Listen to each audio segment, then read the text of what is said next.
सवाल ये उठता है कि अखिलेश यादव जिन कार्यकर्ताओं के घर चाय पीने का जिक्र कर रहे हैं या नोएडा दौरे का जिक्र कर रहे हैं, वो कब के हैं?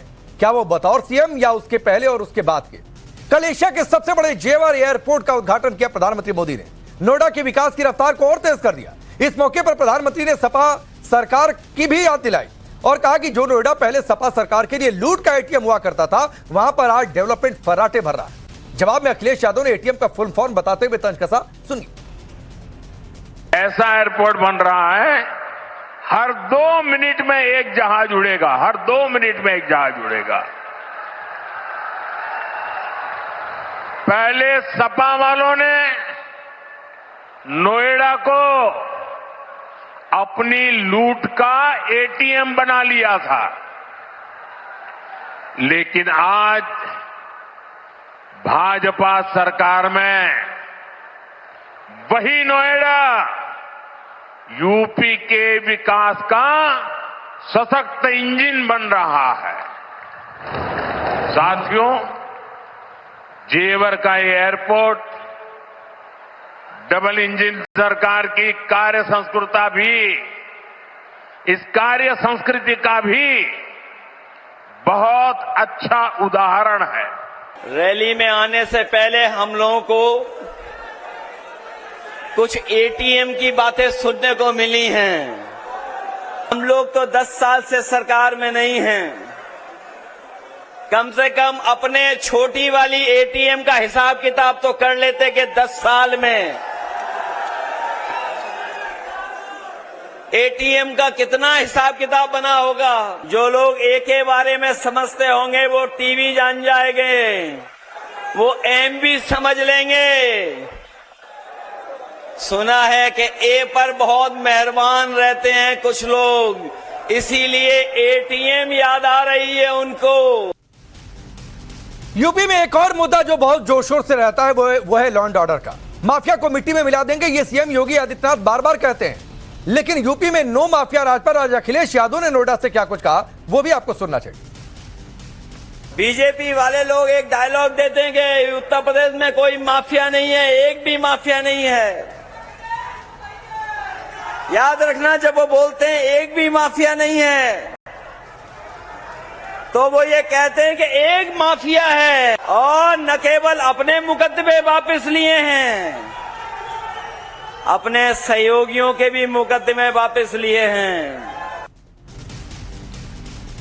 तो चलिए मैं आपका परिचय पहले आज के मेहमानों से करवाता हूं। रोहन गुप्ता भारतीय जनता पार्टी के नेता और प्रवक्ता, मलूक नागर जी पूर्व सांसद हैं और नेशनल जनरल सेक्रेटरी हैं आरएलडी के, doctor MH Khan Samajwadi party के नेता और प्रवक्ता, जगदीश शर्मा जी कांग्रेस पार्टी के नेता और नफीस अंसारी एमआईएम के नेता हैं। आप सबका बहुत बहुत स्वागत है। शुरुआत एमएच खान साहब आपके साथ करता हूं।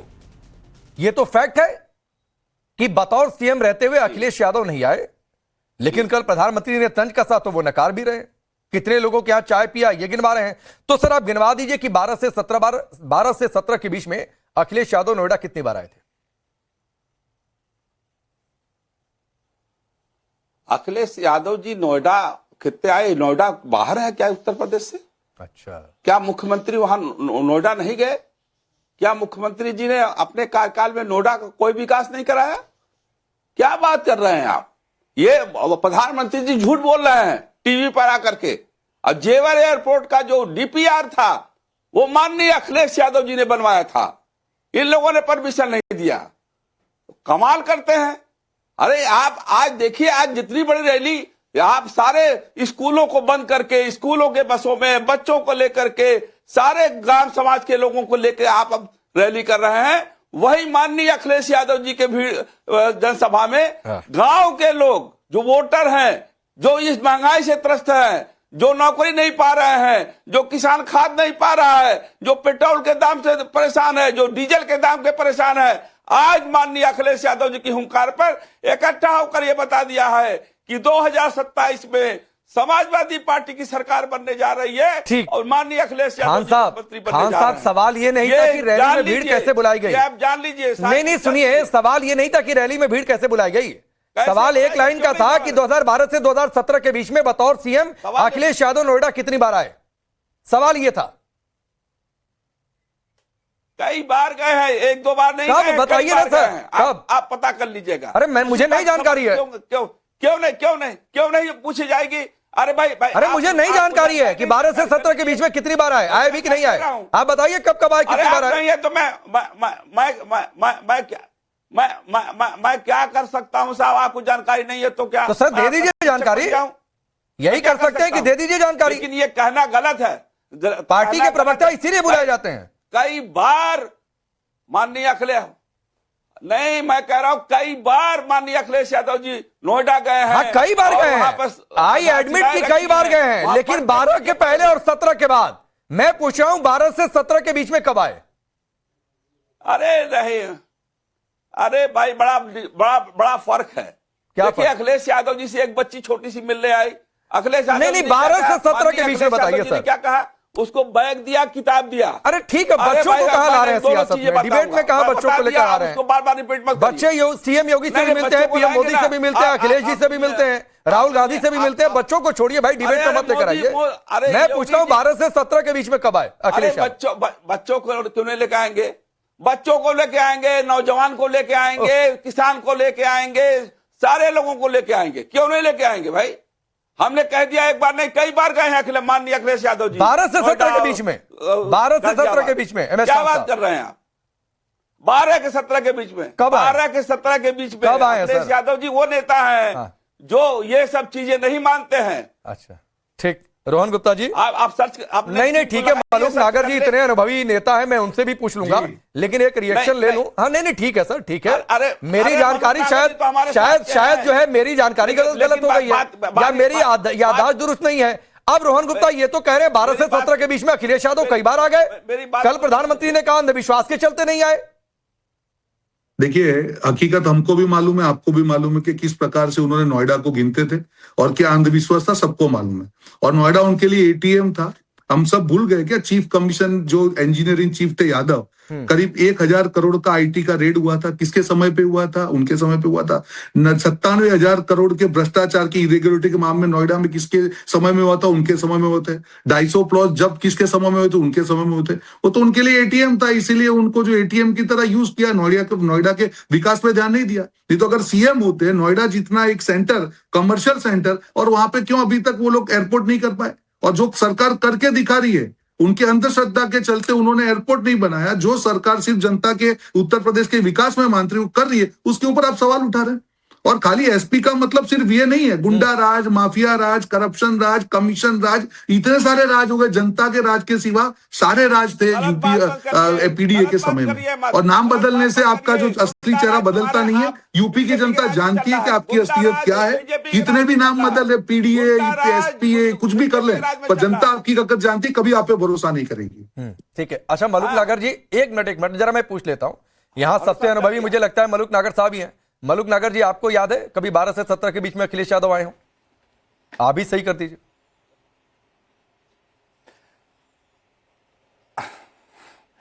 राकेश पांडे साहब, पिछले दिनों जब कभी नारायण दत्त तिवारी, विश्वनाथ प्रताप सिंह जब चीफ मिनिस्टर थे, तो 2 घटना ऐसी हुई। जिस दिन नोएडा में आए उस दिन सरकार गिर गई थी, और बात 2002 से लेके लगाएं तो जितने भी चीफ मिनिस्टर थे वो कोई नोएडा में नहीं आए।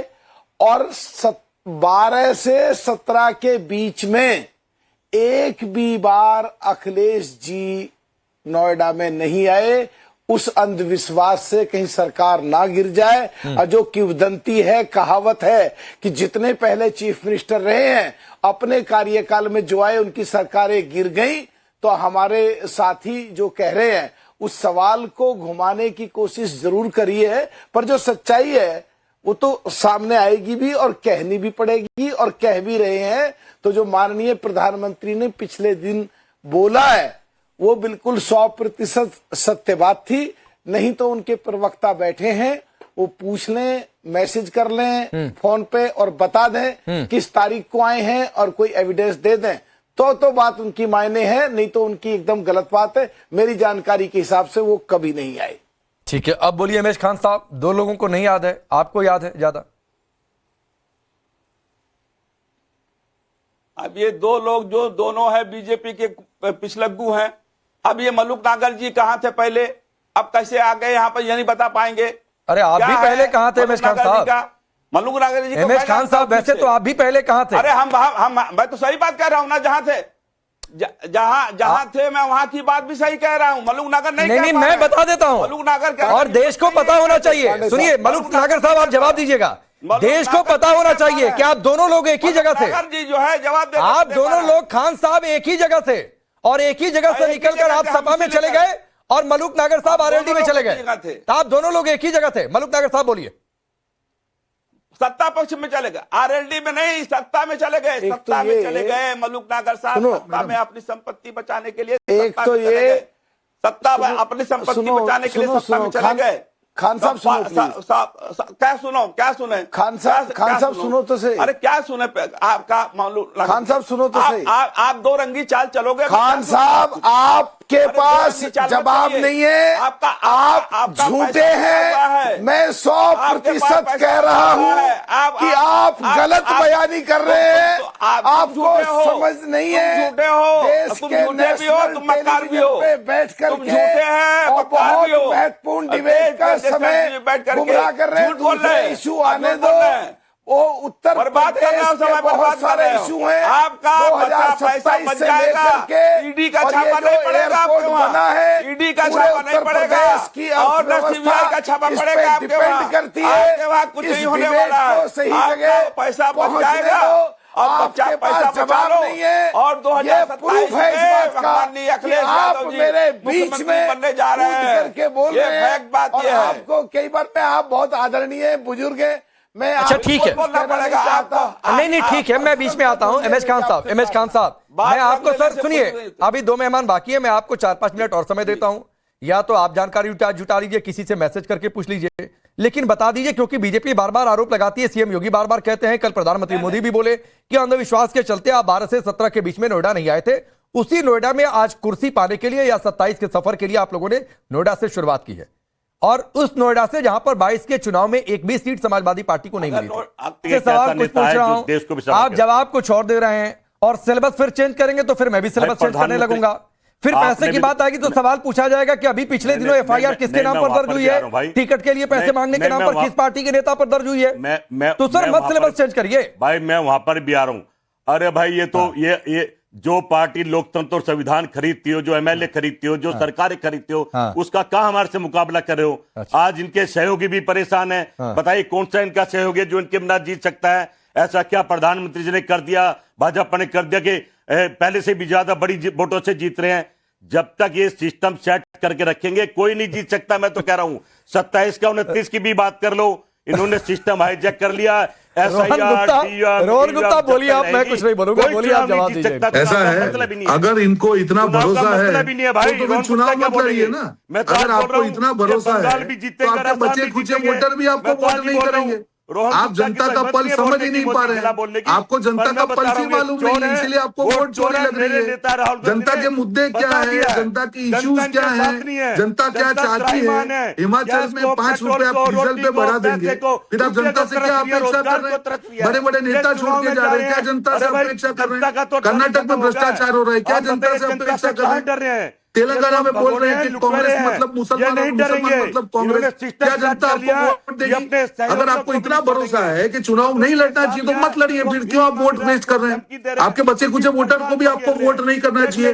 राकेश जी, एक दिवालियापन हो गया है इश्यूज का। आज कांग्रेस पार्टी को, दरबारी कांग्रेस को ये मालूम नहीं है कि कौन से मुद्दे पे विरोध करना, कौन से मुद्दे पे जनता के पास जाना, कौन से मुद्दे पे सरकार का विरोध। जगदीश भाई सवाल ये था, सुनिए सर, आपने कहा, करने लग जाते हैं। जगदीश भाई सवाल यह था कि जिस नेता का डर आपके पार्टी के राष्ट्रीय अध्यक्ष को है, और जिसको लेकर वो इमरान मसूद को आगाह कर रहे हैं यूपी चुनाव के मद्देनजर, उसको लेकर क्या स्ट्रेटजी है भाई? ये 1 महीने पुरानी 12-13 फरवरी की तस्वीर है जो हमने आपको दिखाई। अरे भाई, मैं तो कहता हूं मेरा नेता जो डर की बात कर रहा है ना, पूरा हिंदुस्तान डरा इन लोगों से। कौन नहीं डरा बता दो इन लोगों से। ओवैसी से डरा हुआ है, एजेंसी बता दो, एक पूरा हिंदुस्तान असदुद्दीन ओवैसी से डरा हुआ है। इन्हीं के लोग डर कौन नहीं रहा, पूरा हिंदुस्तान ओवैसी से डरा हुआ है। डर का माहौल बना दिया। अरे किसने डर का माहौल बना दिया? वो ओवैसी की बात कर रहे हैं, मल्लिकार्जुन खड़गे। आप किसकी बात कर रहे हैं? पूरा हिंदुस्तान आपकी शब्दों में ओवैसी से डरा हुआ है। वहां चुनाव क्यों नहीं लड़ते हैं? जहां कहां से? भारतीय जनता पार्टी की सरकार होती है, हाँ। सत्ता ओवैसी चुनाव वहां क्यों नहीं लड़ते हैं? अरे आप ही बीजेपी बता दीजिए। क्यों? आप ज्यादा ओवैसी से डिबेट हाँ, मैं बता रहा हूं, वहां चुनाव क्यों नहीं लड़ते यूपी में हैं? किसकी सरकार है? जहां यूपी में भारतीय किसकी जनता सरकार पार्टी है? की सरकार है, ओवैसी को जगदीश जी, सांप यूपी सूंघ में जाता किसकी है क्या? सरकार है? ओवैसी को सांप बिहार सूंघ में जाता है किसकी क्या? अच्छा मैं जवाब देता हूँ राकेश आप जी। भी आ रहा हूं मुसलमान नफीस को भाई, तोड़ने के लिए आएंगे, यूपी पैसा में नहीं किसकी मिलेगा। सरकार है? भाई बता रहा हूं मैं, बिहार जगदीश जी, में मैं क्यों भेजे? अरे आपने कहा ना बिहार जहां में भी, कहां? अरे सुनिए अरे ना, बिहार में जगदीश इनकी भाई सरकार सुनिए, कहां थी? आपने कहा, अरे बिहार में जगदीश भाई इनकी सुनिए, सरकार जगदीश कहां भाई, थी? जगदीश बता भाई दीजिए। सुनिए, आपने बंगाल कहा, की सरकार अरे कहां सुनिए बता भाई, दीजिए। ये भाषण प्लीज, ये किसी पार्टी का मंच नहीं है। आपने कहा जहां बीजेपी की सरकार वहां ओवैसी चुनाव क्यों नहीं लड़ते हैं? यूपी में किसकी सरकार है? बीजेपी की। बिहार में किसकी सरकार? एनडीए की सरकार। दोनों जगह ओवैसी ने चुनाव लड़ा कि नहीं लड़ा? महाराष्ट्र में जो भी सफलता मिली किसकी सरकार थी? भाई मुसलमान से मुसलमान को लड़ाने का काम अब आप दूसरी जगह चले गए। नफीस बोलिए, आप कुछ कह रहे थे, बोलिए। राकेश पांडे जी, देखिए मैंने किसी के बीच में कोई बात नहीं बोली है, लेकिन एक बहुत महत्वपूर्ण बात इन्होंने उठाई है। सुनिए, कांग्रेस के प्रवक्ता जी सुनिए, इनके अंदर प्रॉब्लम क्या है ना, इनका फोकस मोदी नहीं है, इनका फोकस ओवैसी है। उदाहरण के तौर पर मैं आपको बता दूं, बिहार में इनके नेता राहुल गांधी जी ने, अखिलेश यादव ने, तेजस्वी यादव ने अपना पूरा फोकस सीमांचल में रखा, जहां इमाम चुनाव लड़ रहे। पूरा बिहार इन्होंने बीजेपी के लिए थाली में परोस के दे दी। जहां तक बात बी टीम की ये लोग करते हैं, कांग्रेस को इमाम का एहसान मानना चाहिए। तेलंगाना में अगर असद साहब 7 सीट से ज्यादा लड़ जाते ना, तो आज बीजेपी की सरकार होती, कांग्रेस सरकार नहीं होती। इसीलिए कांग्रेस जो सीएम में असद साहब को खजूर खिलाते हुए फिरता है, उनकी इज्जत करता है। तो हमें मत सिखाइए कि कौन बी टीम कौन ए टीम है। आप पहले अपना प्रोपेगेंडा डिसाइड कीजिए कि आपका चुनाव लड़ने का मकसद क्या है। क्या आप मुस्लिम लीडरशिप के खिलाफ है या फिर आप मोदी के खिलाफ है? पहली बात। दूसरी बात, मुद्दे पर आते हैं, जेवर एयरपोर्ट पर। Sir please let me talk, मुझे बोलने दीजिए। आपने बहुत बोल लिया सर, आपने बहुत बोल लिया, जनता को आपने सुना दिया। मैंने 2 फैक्ट पर क्या बात बोली, आपको बुरा लग गया? सुनने की क्षमता रखिए सर, आप लोगों के अंदर ये प्रॉब्लम है। मैं सबकी सुनता हूँ, पर आपके अंदर क्षमता नहीं है। सच बात बोली, आपको बुरा लग। सर जेवर एयरपोर्ट की जहां अरे सीमांचल को कितना बर्बाद किया? जो आदमी रोज कितने सीमांचल को बर्बाद किया? सीमांचल को कितना बर्बाद किया? उसके लिए काम सीमांचल का सड़क डेवलपमेंट कितना छीना? बताइए जनता को। तेजस्वी यादव, लालू यादव, क्या हम पागल नहीं रहते हैं? क्या आपके गुलाम है? क्या आपको वोट देते रहेंगे? पहले बाप को सीएम बनाएंगे, फिर बेटा को सीएम बनाएंगे, और हम अगर हक की बात करेंगे, स्कूल कॉलेज की बात करेंगे, तो आप अगर हमें बीटिंग देंगे। कांग्रेस का गुलाम मुसलमान नहीं है, जिसको करना है करो, हम नहीं है। हमने सीमांचल के लिए विकास की लड़ाई लड़ी है, और यही बात आपको चुभी है। अक्सर मैं जेवर एयरपोर्ट पर बात करना चाहता हूँ, प्लीज इनको म्यूट कीजिए। इनके पास कोई मुद्दा नहीं है, इनके पास कोई मुद्दा नहीं है। ठीक है, कांग्रेस 30 सेकंड और। जगदीश भाई रुक जाइए, 30 सेकंड और, नफीस अपनी बात पूरी करिए, फिर आगे बढ़ता हूँ। सर जेवर एयरपोर्ट खोला गया है, जो इंदिरा गांधी इंटरनेशनल एयरपोर्ट का बोझ कम करेगा। हम उसका स्वागत करते हैं, लेकिन सवाल यह है, तेल रहेगा तभी तो जहाज उड़ेगा। आज स्ट्रेट ऑफ हॉर्मुज में हमारे 5 जहाज आए, लेकिन 20 जहाज अटके हुए, बिकॉज ईरान उसे नहीं छोड़ रहा है। भारत का स्टैंड ईरान के लिए बहुत क्लियर नहीं है। नफीस भाई सुनिए, मोदी जी, नफीस भाई सुनिए, सर, देश सुनिए में सुनिए आपदा पहले भी सुनिए, आप मानते थोड़ा ही सा नहीं, अपडेट हुआ करिए भाई, थोड़ा सा अपडेट हुआ करिए। एक तो 20 नहीं 18 से भी कम है, बाकी 4-5 और आ रहे हैं, सुनिए। और दूसरा अपडेट यह है कि ईरान के विदेश मंत्री ने यह साफ तौर पर कह दिया, 5 देशों का नाम लिया जिनमें भारत का भी नाम है, कि उनके जहाजों को जाने की छूट है। तो थोड़ा सा अपडेट हुआ करिए भाई। हमेशा एक ही लाइन रोज बोलने की जरूरत नहीं है। युद्ध का समय, हर पर परिस्थितियां बदलती हैं, और जो तेल संकट है उस पर किसी का कंट्रोल नहीं है, उसमें हम बेहतर रास्ता तलाशने की कोशिश कर रहे हैं। तो रुक जाइए अभी, मलूक नगर साहब आप कुछ कह रहे थे, इशारा कर रहे थे, बोलिए फिर आगे बढ़ते हैं। भारत की जनता के लिए वो काम किया, सरकार के लिए नहीं किया सर। उन्होंने मोदी जी का कोई नाम नहीं लिया। नहीं नहीं, ठीक है सर, ठीक है। जनता पांडे साहब, कई बार ना जबान पे सरस्वती आती है। अभी जगदीश जी हमारे व्यक्तिगत बहुत अच्छे दोस्त थे, पर उन्होंने कह दिया कि 27 में भी यही जीतेंगे, 29 में भी यही जीतेंगे। कुछ ये कंट्रोल कर लेते हैं चीजों को, तो कंट्रोल कर लेते हैं। तो एक पूरा व्यवस्था है, पूरा देश है, पूरी कानूनी व्यवस्था, पूरा संवैधानिक ढांचा, पर इनके मुंह से निकल गया 27 भी ये हारेंगे यूपी में, 29 भी ये देश में हारेंगे। और जहां तक बात है ओवैसी साहब ने जब पाकिस्तान और हिंदुस्तान का युद्ध हुआ, तो पूरे वर्ल्ड में जाकर के पाकिस्तान के खिलाफ जो बयान दिए, वो सब जातियों में उनकी एक्सेप्टेंस हुई है। और कांग्रेसी ऐसे सवाल पूछते थे जो हमारे देश के खिलाफ जाए, हमारे देश की जनता के खिलाफ जाए, और ये इनकी चिड़न इनको ले बैठेगी सो कॉल्ड इंडिया गठबंधन की। और जो बात यूपी की है, ये समाजवादी के कंधे पे चढ़ के जीता है, पीछा 6-7 MP। अरे मलूक इनका नागर भाई, यूपी में देश के बारे में भी एक सोच लो। MLA जीतने की देश के बारे स्थिति में भी नहीं सोच थे, लो। और इस यूपी में देश इनकी को कोई कहाँ ले गए हैसियत ये नहीं लोग? है। ठीक है। इसीलिए पूरे ये देश की समाजवादियों से करवाती भी, है भारतीय और जनता इसीलिए पार्टी ये ने। अब एमएच खान साहब, कांग्रेस ठीक है, एमएच खान साहब, एमएच खान साहब, एमएच खान साहब, ठीक है नागर साहब, एमएच खान साहब, ये नोएडा से जो रैली हुई, अब मुझे बताइएगा ये रैली हुई क्यों है? क्या ये रैली ओवैसी के डर की वजह से हुई? क्योंकि 7 से 15 फरवरी तक पश्चिमी यूपी में एमआईएम का बड़ा लंबा चौड़ा अभियान चल रहा था और आप लोगों को लगा कि ये वोट बैंक किसी तरीके से बचाना है तो एक रैली, एक यात्रा की जरूरत है, इसलिए यात्रा हो रही है। या फिर 2012 का एक टोटका है जिसकी चर्चा बहुत हो रही है कि 2012 में भी एक साइकिल यात्रा हुई थी, यहीं से शुरू हुई थी, तब भी अखिलेश यादव की वापसी हुई थी। क्यों ये रैली शुरू हुई नोएडा से? देखिए, आप हमेशा निगेटिव बात क्यों सोचते हैं समाजवादी पार्टी के बारे में? आपका जितना अभी तक जो भी आप बोले हैं, सारा बीजेपी के पक्ष में बोल रहे हैं। आप क्यों ऐसी बात करते हैं? आप निष्पक्ष पत्रकार बनिए ना। देखिए, मैं कह रहा हूं कि हमारा 2027 का आगाज दादरी से हुआ है, और दादरी से होने के बाद आप उत्तर प्रदेश के कोने कोने में रैलियां होंगी, और हर गांव, हर समाज में लोग, समाजवादी पार्टी के नेता लोग जाएंगे, और माननीय अखिलेश यादव जी अपनी उपलब्धियां बता रहे हैं कि हमने क्या किया। हमने लैपटॉप बांटा, हमने साइकिल बांटी। अरे भाई, ये उपलब्धियां गिनाने का खान साहब बहुत समय है, और मैं भी यूपी से हूं, तो यूपी को लेकर या किसी भी राज्य को लेकर कोई निगेटिव यहां पर नहीं सोच रहा। सुनिए, मैं सिर्फ सवाल ये पूछ रहा हूं कि नोएडा से ही शुरुआत क्यों? दादरी नोएडा में ही पड़ता है, नोएडा के बाहर नहीं है वो, तो नोएडा से ही क्यों? मैंने 2 वजह बताई, अगर उसमें से कोई हो तो बताइए, या तीसरी वजह आपको पता है तो वो तीसरी वजह बता दीजिए। यार ये बताइए आप कि नोएडा जो है यूपी से बाहर है? मैं कहा कह रहा हूं कि यूपी से बाहर है। 12-17 में भी नोएडा यूपी में ही था, शुरुआत करेंगे आप 12 से 17 के बीच में भी नोएडा यूपी में ही था, बाहर थोड़े नहीं था। अरे तो कहां करें शुरुआत? बताइए, आप बता दीजिए हमारी पार्टी को। अरे कहीं से भी करिए, मैं क्यों बताने जाऊं? मैं तो पूछ रहा हूं कि पार्टी ने कुछ सोचा होगा नोएडा से ही शुरू करने से पहले। आप हमारी पार्टी को, हमारी पार्टी को राय आप देंगे कि कहां से शुरुआत? ना मैं राय नहीं दूंगा सर, मैं सवाल पूछ रहा हूं। हमारी पार्टी का जो जहां से शुरुआत करके आओ, वहां से करना। अब अरे आप पूरा होमवर्क सुनो। आप मलूक नागर, आपके अध्यक्ष को हमारे राष्ट्रीय अध्यक्ष अखिलेश यादव जी ने MP बनाया है।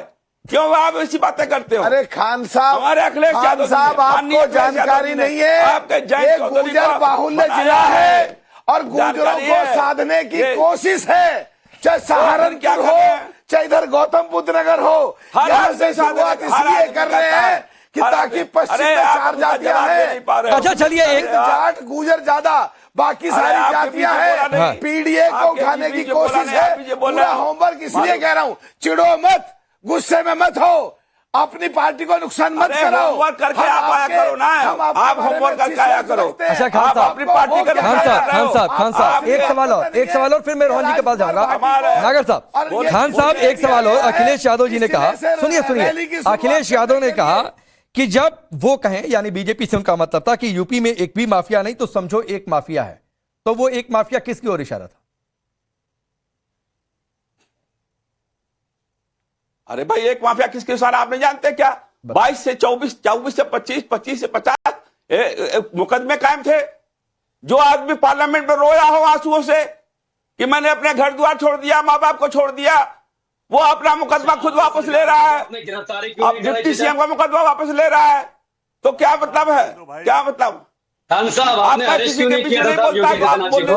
रोहन गुप्ता, राकेश जी, ये सीधे, अरे भैया अरेस्ट, हाँ ठीक है, मैं रिप्लाई देता हूं। लग गई थी। हाँ, ये सीधे नहीं ठीक है सर, आपने किसके केस वापस लिए? अभी रोहन गुप्ता सुनवा देंगे। रोहन गुप्ता वापस नहीं हुआ। देखिए, आज समाजवादी पार्टी, अब जो पीडीए का, इनको चुप करवाइए, नॉन स्टॉप बोल। नहीं, एमएच खान साहब चुप रहेंगे, रोहन जी बोलेंगे अब। हाँ बोलिए। देखिए, इन्होंने जो अभी पीडीए जो नया नाम दिया है, परिवारवाद, दादागिरी और अराजकता, ये कितने भी फॉर्म बदल रहे, पर इनके पास तो ये चिपक नहीं वाला है। जातिवाद, माफिया राज, भ्रष्टाचार, यूपी की जनता जानती है ना।